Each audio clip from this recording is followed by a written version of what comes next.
Assalamualaikum warahmatullahi wabarakatuh. Bagaimana kabarnya sobat? Hari ini tentunya sehat dan selalu semangat.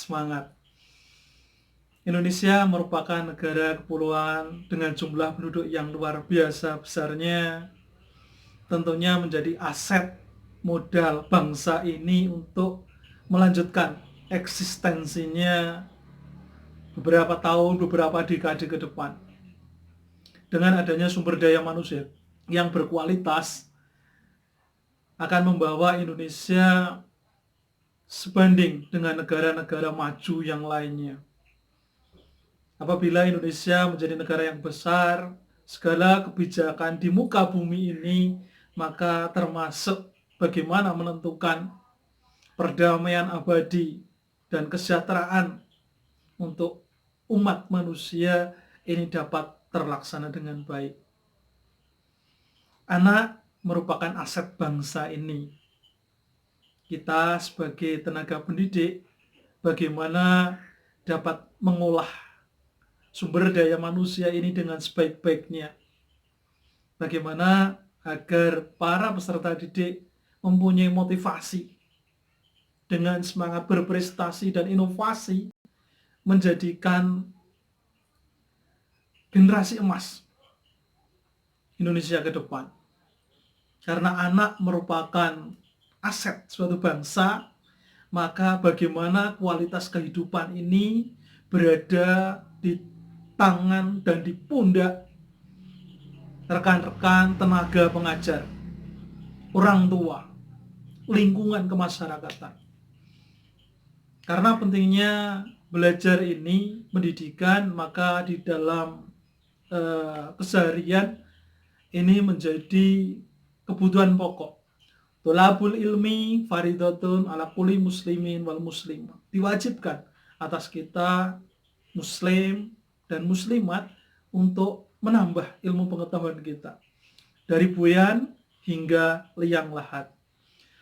Dalam kita menggali sebuah informasi, menambah pengetahuan, menambah ilmu sebagai seorang muslim yang punya kewajiban, ada beberapa ranah ilmu pengetahuan yang kita pilah dan harus kita pelajari. Yang pertama adalah bagaimana kita menggunakan alat pola pikir kita untuk mempelajari masalah tentang logika, benar dan salah. Materi yang tertuang di situ antara lain ada materi matematika, ada materi IPA, dan beberapa materi yang lain. Yang berikutnya adalah materi mengenai etika.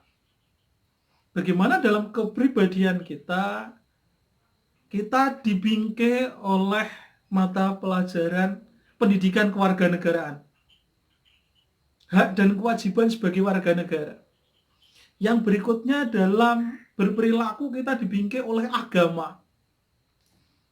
Masing-masing agama mengajarkan sesuai dengan panduannya, sesuai dengan ajarannya.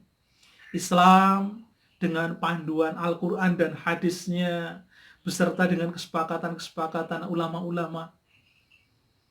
Tentunya ini menjadi rel kita untuk melangkah mempelajari materi agama.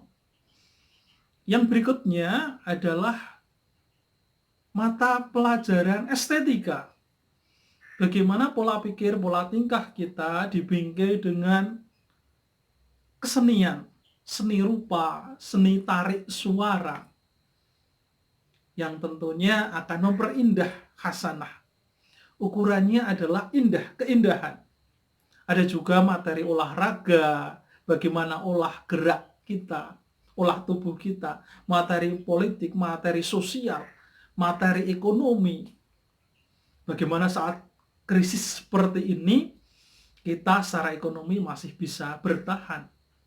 Tentunya itu semua, kalau kita tarik, kita bingkai menjadi salah satu materi menghadapi sesuatu dengan psikologi. Psikologi berkaitan dengan baik buruk, bagaimana dalam kondisi apapun kita bisa bertahan. Kita bisa mengambil keputusan yang paling bijaksana, yang sesuai. Sehingga ranahnya agama Islam, kita sebagai muslim di situ ada petunjuk buat kita agar kehidupan kita dapat indah, dapat sesuai. Etikanya masuk dengan panduan Al-Quran dan hadis. Ranah psikologi ini mengajarkan dan mengarahkan kita pada etika berpikir dan etika bertindak. Dan ini sangat dipengaruhi input data kita melewati beberapa informasi psikologi. Tentunya nanti setelah berada di masyarakat, saudara akan menjadi pemuka agama. Setelah berada di sekolah, saudara akan menjadi seorang tenaga pengajar, bapak, ibu guru, dan nantinya akan mengambil sebuah kebijakan. Satu, dipengaruhi oleh input data pengalaman. Seseorang akan memutuskan secara psikologi berdasarkan pengalaman apa yang pernah dia lewati. Tentunya bagaimana dia berinteraksi dengan orang lain, bagaimana dia membaca, bagaimana. Pengalaman yang lalu, masa-masa yang lalu pasti akan kita gunakan untuk menentukan kebijakan berikutnya. Yang berikutnya adalah referensi. Beberapa sumber yang dapat kita jadikan panduan. Islam tentunya mengenal Al-Quran, hadis, ijma, qiyas, buku-buku bacaan, televisi, referensi yang lain. Menjadi input data awal secara psikologi yang nantinya sudah terpatri masuk ke dalam pemikiran kita dan itu digunakan untuk menentukan kebijakan. Yang berikutnya adalah faktor lingkungan. Secara psikologi kita dipengaruhi oleh lingkungan. Anak-anak dipengaruhi oleh mulai dari bangun tidur dipengaruhi oleh lingkungan keluarga. Setelah sampai sekolah dipengaruhi oleh lingkungan sekolah. Pada saat mereka bermain dipengaruhi oleh lingkungan. Bagaimana, dengan siapa, mengapa mereka bermain. Yang berikutnya, pola berpikir secara psikologi kita dipengaruhi oleh tendensi atau keinginan. Ada beberapa keputusan itu yang sudah ada muatan politiknya. Makanya kita dalam beragama, sekali lagi, jangan sampai kita fanatik. Kita selalu belajar, koreksi terhadap diri kita. Sehingga pada saat kita mengikuti sebuah arah, maka kita tidak menyalahkan arah yang lain. Bahkan belum tentu arah yang lain itu lebih jelek daripada kita. Selalu belajar dan selalu belajar. Mengambil sisi positifnya, mengambil hikmahnya, dan mengambil yang terbaik. Yang berikutnya, pola psikologi kita dipengaruhi oleh aturan dan norma. Berada di masyarakat, kita dibatasi oleh norma-norma masyarakat. Berada di lingkungan sekolah, kita dibatasi oleh aturan-aturan main yang berada di sekolah. Tata tertib yang berada di sekolahan.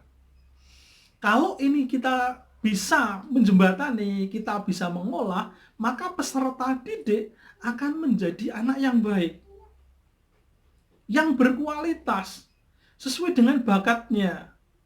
Yang mempunyai bakat seni akan mencuat berprestasi di bidang seninya. Yang mempunyai bakat akademik akan diolah dan akan berprestasi di bidang akademik. Di bidang olahraga, di bidang agama, sama.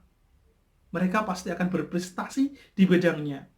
Tugas sebagai seorang pendidik, dari sudut pandang psikologi, bagaimana keberadaan kita pada saat berada di sekolah, menjadi teman, sekaligus menjadi orang tua, sekaligus menjadi bapak ibu guru, yang akan mengarahkan peserta didik, mulai dari bahan baku, siswa masuk, proses di sekolahan sampai dengan outcome-nya, keluarannya, maka sudah ada perubahan yang signifikan. Etikanya, sopan santunnya, kejujurannya, tanggung jawabnya, semuanya berada sebagian besar di punggung para pendidik. Tenaga pengajar adalah cerminan dari sebuah sekolah. Jumlah sekolah yang banyak adalah cerminan dari sebuah negara. Kita sebagai umat muslim Apabila semuanya bisa terlaksana dengan bagus, maka Indonesia ke depan menjadi Indonesia yang emas. Dan apabila semua kebijakan dipegang oleh Indonesia emas, tentunya kebijakan yang baik yang nanti akan muncul. Bagaimana supermarket-supermarket yang besar dikelola dengan sebaik mungkin dengan sistem yang terbaik. Perusahaan-perusahaan besar dikelola dengan sistem yang baik. Karena semua penghuninya berpikir, bertindak, melangkah dengan kebaikan. Masa depan peserta didik ada di tangan pundak saudara semua. Untuk itu arahkan dengan sebaik mungkin, karena menjadi ladang ibadah buat kita kelak yang nanti akan kita tunggu aliran amalnya. Tetap semangat, tetap berpikir positif. Jangan salahkan orang lain, jangan salahkan pemerintah, apalagi kita menyalahkan Tuhan yang Maha Esa, Allah Subhanahu wa taala. Selalu ikhtiar, innallaha yukhayyiru biqaumin hatta yukhayyiru bi anfusihim. Allah tidak akan merubah nasib suatu kaum. Tugas kita adalah ikhtiar dengan sebaik mungkin, kemudian baru kita pasrahkan kepada Allah. Selalu menjadi generasi yang bersyukur apapun keadaannya, kita selalu tersenyum, berikan yang terbaik buat saudara-saudara kita yang lain, bantu, tolong menolong, sosial dan seterusnya, agar Indonesia segera melewati masa virus corona seperti sekarang ini. Terima kasih, saya akhiri. Wassalamualaikum warahmatullahi wabarakatuh.